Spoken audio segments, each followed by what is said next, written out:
रायपुर से आ रही है इस वक्त की बड़ी खबर। राधिका खेड़ा ने कांग्रेस से इस्तीफा दे दिया है। सुशील आनंद शुक्ला से विवाद के बाद उन्होंने इस्तीफा दे दिया। खड़गे को उन्होंने एक पत्र लिखा है और इस पत्र में काफी बातें राधिका खेड़ा ने लिखी हैं, जिसमें कि कांग्रेस में राम नाम लेने वालों का विरोध होता है, ये उन्होंने लिखा। कांग्रेस में धर्म का साथ देने वालों का विरोध होता है। कल बहुत बड़े खुलासे करूंगी। तो देखना होगा कि वो बड़ा खुलासा क्या है। लेकिन सबसे पहले आपको बता दें कि जब 5 मई की वो तारीख, जब आज राधिका खेड़ा ने मल्लिकार्जुन खड़गे को पत्र लिखा, इससे पहले भी उन्होंने सोशल मीडिया प्लेटफॉर्म एक्स पर पोस्ट कर कई बार अपने दिल की बात लिखी है। और उन्होंने जब पहले पोस्ट किया था तो कहा था कि लड़की हूं, लड़ सकती हूं। राधिका खेड़ा ने इस्तीफा दिया था और उस पत्र में उन्होंने लिखा कि कांग्रेस के भीतर उनके अयोध्या में जाकर भगवान रामलला के दर्शन का विरोध हो रहा था।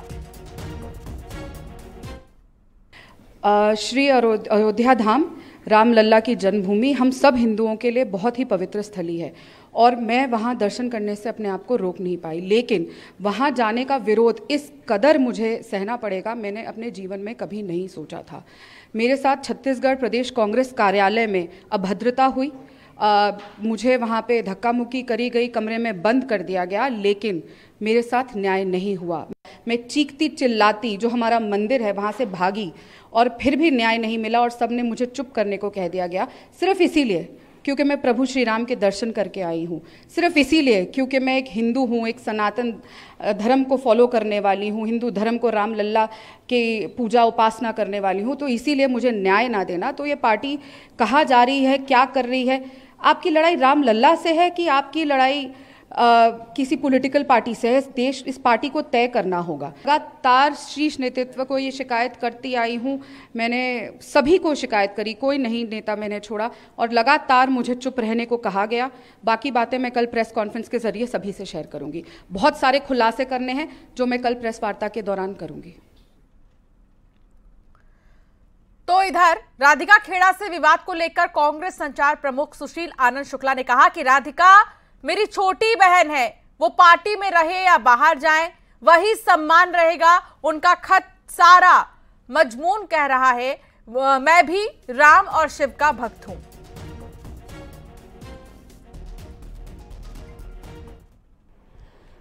तीसरे चरण के चुनाव को लेकर कुछ ही समय बचा हुआ है, गिनती के घंटे बचे हुए हैं और ऐसे में कांग्रेस की जो राष्ट्रीय प्रवक्ता है राधिका खेड़ा, उन्होंने इस्तीफा दे दिया है। और कांग्रेस पार्टी के भीतर अगर हम बात करें तो संचार विभाग और राधिका खेड़ा के बीच में विवाद सामने आया था। कांग्रेस संचार विभाग प्रमुख सुशील आनंद शुक्ला हमारे साथ मौजूद हैं, उनसे बात करते हैं। सर, राधिका खेड़ा ने इस्तीफा दे दिया, 2 दिन पहले ही गुरदीप सप्पल आए हुए थे, आप दोनों से बातचीत हुई थी, बयान दर्ज कराए गए थे। अब मुझे जो बताना था मैंने प्रदेश अध्यक्ष जी को बता दिया है। माननीय राष्ट्रीय नेतृत्व ने जो वहाँ जांच करवाया था, मैंने अपनी बात रख दी थी, प्रत्यक्षदर्शियों ने अपनी बात रख दी थी। ऐसा कुछ भी नहीं हुआ था कि इस बात को इतना ज़्यादा बढ़ाया जाए। मेरे उनके बीच में एक सामान्य बहस हुई थी और ये डेमोक्रेसी का, पॉलिटिकल संगठन का एक हिस्सा है। कोई बात उन्होंने मुझको सुपरसीड करके किया था, बाईपास करके मैंने आपत्ति दर्ज कराई थी। इसमें कोई अभद्रता, अशिष्टता नहीं था। मैंने उनको हमेशा छोटी बहन के जैसे सम्मान किया था और आज भी मैं, भले वो कांग्रेस पार्टी में रहें नहीं रहें उनका व्यक्तिगत विषय है, लेकिन मैं उनको एक छोटी बहन के जैसे ही सम्मान देता हूँ, देता रहूँगा। मुझसे कम से कम 8-10 साल की छोटी थी, मैं 49 साल का हूँ, उन्होंने बताया कि 40 साल की हूँ, तो मैं उनसे 8-9 साल का बड़ा हूँ।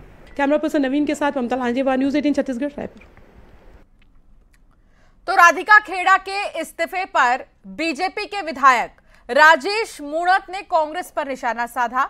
उन्होंने कहा कि कांग्रेस में राष्ट्रीय स्तर की प्रवक्ता का अपमान होना कांग्रेस के अंदर गुटबाजी का प्रमाण है। जब एक नारी के साथ कांग्रेस भवन के अंदर दुर्व्यवहार होता है, कांग्रेस भवन के अंदर अपने राष्ट्रीय नेतृत्व को रोते रोते कहानी बताती हैं और लड़की हूं, लड़ सकती हूं कहने वाली भी घटना को लेकर चुप है, तो इससे कांग्रेस की स्थिति समझी जा सकती है। कांग्रेस पार्टी के अंदर एक राष्ट्रीय स्तर की कांग्रेसी प्रवक्ता है राधिका खेड़ा जी। वो अगर आती है कांग्रेस पार्टी कार्यालय में उनके साथ बदतमीजी होती, दुर्व्यवहार होता है, तो कहीं न कहीं छत्तीसगढ़ में ऐसे भी कांग्रेस पार्टी की अंदर गुटबाजी की चरम सीमा पार हो चुकी है। मैं भी नारी हूँ, लड़ सकती हूँ, मैं भी लड़की हूँ, लड़ सकती हूँ, ये नारा लगाने वाली श्रीमती प्रियंका वाड्रा जी छत्तीसगढ़ की पावन धरा पर थी, और वह कांग्रेस भवन की घटना के ऊपर कोई कमेंट्स ना करना कहीं न कहीं इस बात को इंगित है कि कांग्रेस के अंदर गुटबाजी परम चरम सीमा पर पहुंच चुकी है। कांग्रेस पार्टी के अंदर एक राष्ट्रीय स्तर की कांग्रेस की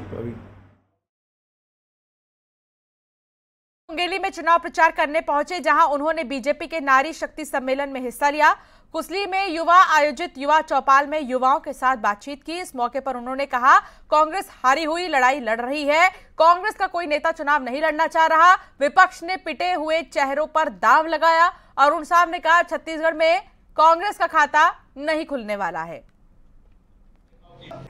हाजी, आज सवेरे से 7 गांवों में जनसंपर्क किया, सभाएं की, फिर युवा चौपाल कार्यक्रम सुकली में संपन्न हुआ, यहाँ नारी शक्ति बंधन सम्मेलन हुआ, और सब जगह जो संख्या आ रही है, लोग बड़ी संख्या में जुट रहे हैं, लोगों में उत्साह है, और निश्चित रूप से ये बताता है कि लोरमी विधानसभा में भारी लीड भारतीय जनता पार्टी के प्रत्याशी श्री प्रसन्न साहू को मिलने वाला है।